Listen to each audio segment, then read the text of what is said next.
Olá, a gente vai falar hoje na série Diretores de Stanley Kubrick.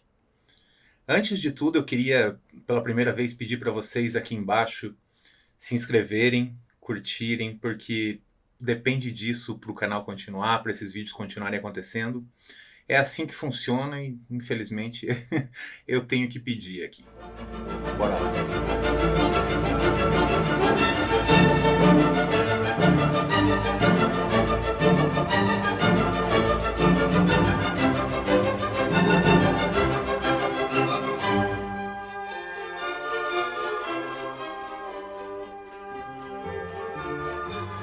Em cada 10 listas de melhores diretores de todos os tempos, Kubrick estará em primeiro em pelo menos 9 delas.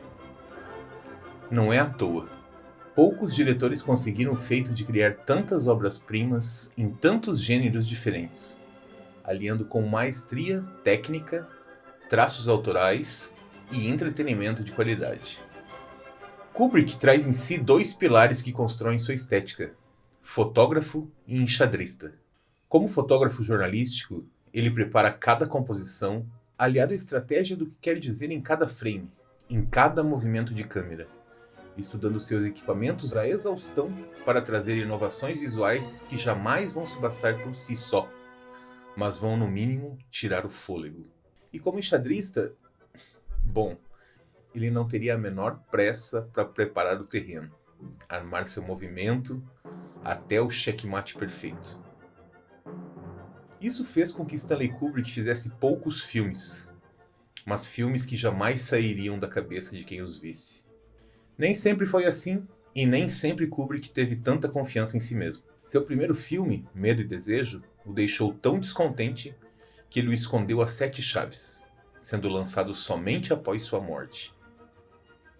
Após algumas incursões por filmes no ar de baixo orçamento, que começavam a mostrar seu talento, embora ainda com pouquíssimos recursos, sua primeira grande oportunidade surge com o drama antibélico Glória Feita de Sangue, estrelado por Kirk Douglas, que conta a história de um ataque suicida no exército francês na Primeira Guerra Mundial, onde os soldados que não morreram foram considerados traidores.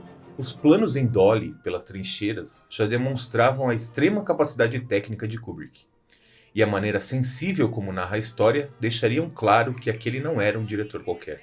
Destaque para a cena da alemã, interpretada por sua futura esposa Catherine, cantando no bar de franceses inimigos, mostrando como a arte teria o poder maior que as batalhas para desarmar exércitos.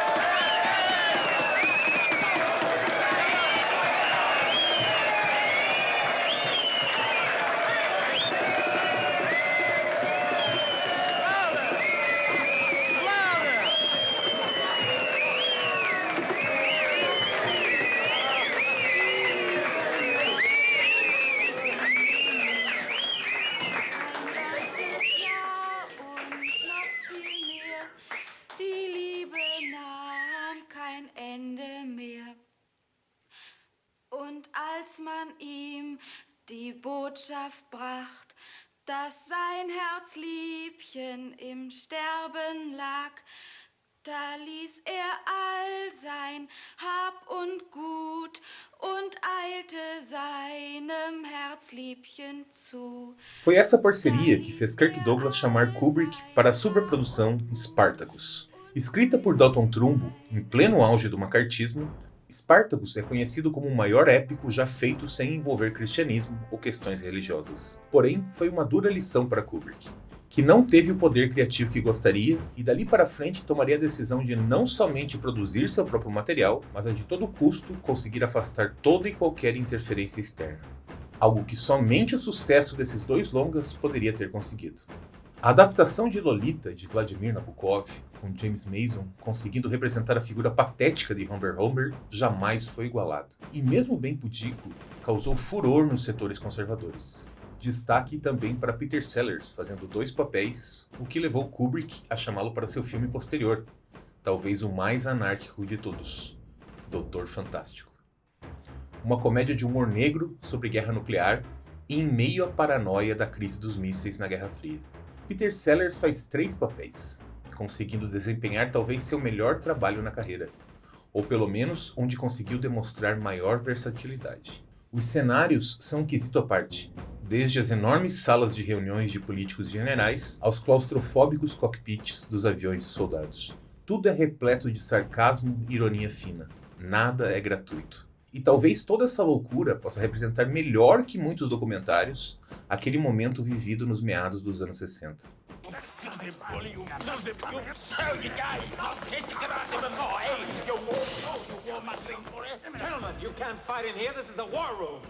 Em 1968 temos algo que podemos chamar de, no mínimo, um monumento. Uma parceria com o escritor Arthur C. Clarke tiraria para todo sempre os filmes de ficção científica dos catálogos de filme B com motes infantis.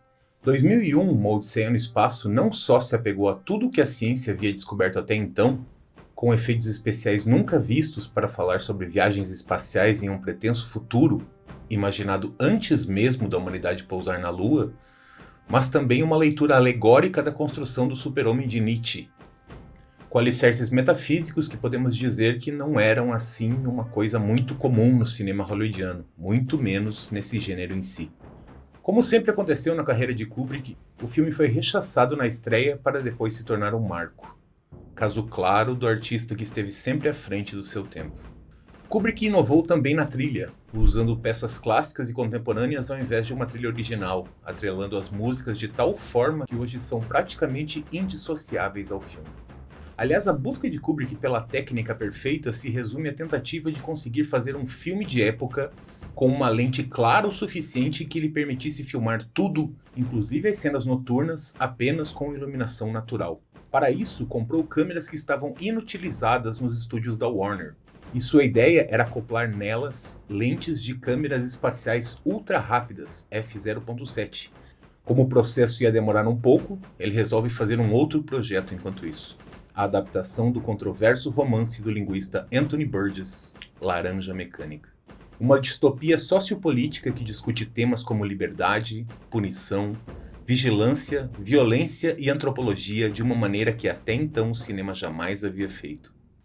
O filme, narrado em primeira pessoa pelo líder de gangue, ladrão, estuprador e assassino Alex. O cinema hollywoodiano, que sempre teve o costume de assumir posturas maniqueístas em questões assim, desta vez mergulha na cabeça desse marginal, ouvindo suas justificativas, suas taras e sua falta de empatia até ser conduzido a um tratamento experimental que lhe tiraria artificialmente todos esses ímpetos violentos e, óbvio, a consequência disso. O filme foi considerado violentíssimo na época, e o caráter amoral não ajudou nas interpretações rasas. Na Inglaterra, crimes começaram a acontecer sendo ligados na imprensa ao teor do filme, o que fez Kubrick proibir a exibição do filme no país, o que duraria até seu falecimento. Foi só em 75 que Kubrick conseguiu finalmente usar as lentes claras que projetou, e o resultado visual foi estonteante. Utilizando o zoom como recurso narrativo e uma profundidade de campo absurda durante o dia, fazendo tudo parecer uma pintura rococó. Com uma estrutura narrativa evocando a literatura em capítulos, porém sem jamais se tornar redundante com as imagens, Kubrick conta a história da ascensão e queda do aventureiro irlandês Barry. Lento e contemplativo, porém com momentos de grande tensão, é um filme que acaba dividindo opiniões sobre o todo, mas jamais por seu visual. Em 1980 foi então a hora de adaptar um best-seller e partir para um gênero completamente diferente: O Iluminado, de Stephen King. Aqui basicamente o que Kubrick fez foi desconstruir o romance, usando o enredo principal e deixando em aberto toda e qualquer questão sobrenatural que no livro é uma verdade. O que irritou o autor, mas acabou dando muito mais nuances do que o próprio texto original tinha. Inclusive, a fenomenal ideia da crítica histórica e social contada somente pela arte e figurino, retratando a história dos massacres étnicos na história dos Estados Unidos. O filme dessa vez não foi só rechaçado quando estreou, mas chegou a vencer prêmios de piores do ano, para depois de pouco tempo se sagrar como um dos melhores filmes de terror de todos os tempos. Sobre isso, nem temos muito o que falar, não é mesmo? 7 anos depois foi a vez de tratar a guerra agora como fenômeno, em um filme novamente diferente de tudo que havia se feito antes. Nascido para Matar fala da guerra do Vietnã em 3 blocos distintos. O treinamento desumano, que poderia tranquilamente ser visto como uma universidade de psicopatas, gerenciada por um general verborrágico que hoje já é um ícone da cultura pop. Uma segunda fase mais documental, com muita câmera na mão, mostrando o dia a dia quase que letárgico dos soldados fora de combate, agindo como verdadeiros adolescentes, sem qualquer maturidade. E finalmente a batalha. E nessa última, Kubrick coloca todas as suas armas na mesa, fazendo uma longa cena de sniper toda filmada em hora mágica. Hora mágica são aqueles poucos minutos com uma luz dourada antes do sol se pôr. Dia após dia, durante meses, a equipe filmou e refilmou essa sequência até satisfazer o diretor. E o resultado não podia ser diferente. Seu último trabalho demorou 12 anos para ser lançado. Tratava-se da adaptação e modernização do livro Breve Romance de Sonho, de Arthur Schnitzler, que escandalizou Viena na época, explorando as raízes do desejo humano, a depravação e a violência que a burguesia nutre e faz questão de esconder. Para isso, escalou Tom Cruise e Nicole Kidman, que na época era um casal na vida real. A atmosfera de uma Nova York recriada em Londres ao som de Ligeti ainda hoje trazem arrepios. Criando um mistério a cada esquina, a cada pessoa que se despe de seus moldes sociais e se torna poder ou um uso para quem o tem. Assim como todos os seus outros filmes, esse tem diversas camadas de interpretação e mantém o nível de todas as obras, mesmo Kubrick tendo falecido dias após ter terminado a edição, deixando por si só um pacote de obras invejável que raros diretores conseguiram.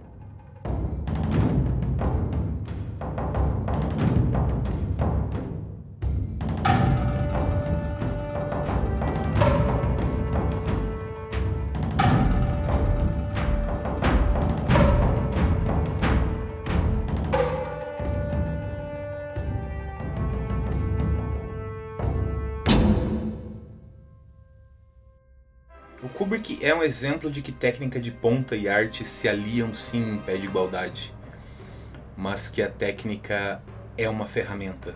Afinal, a técnica já foi copiada, igualada e em muitos casos até superada, e o próprio Kubrick já sabia disso.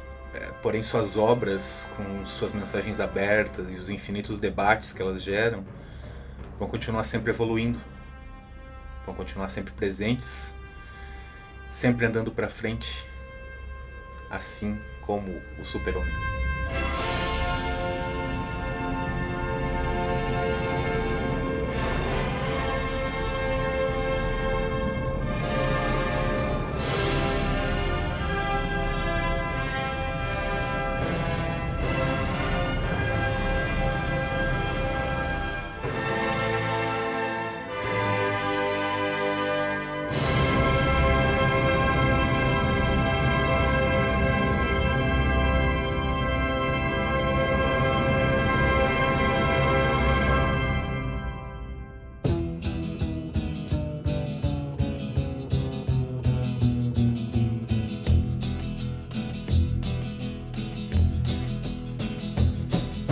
You keep saying you got something for me,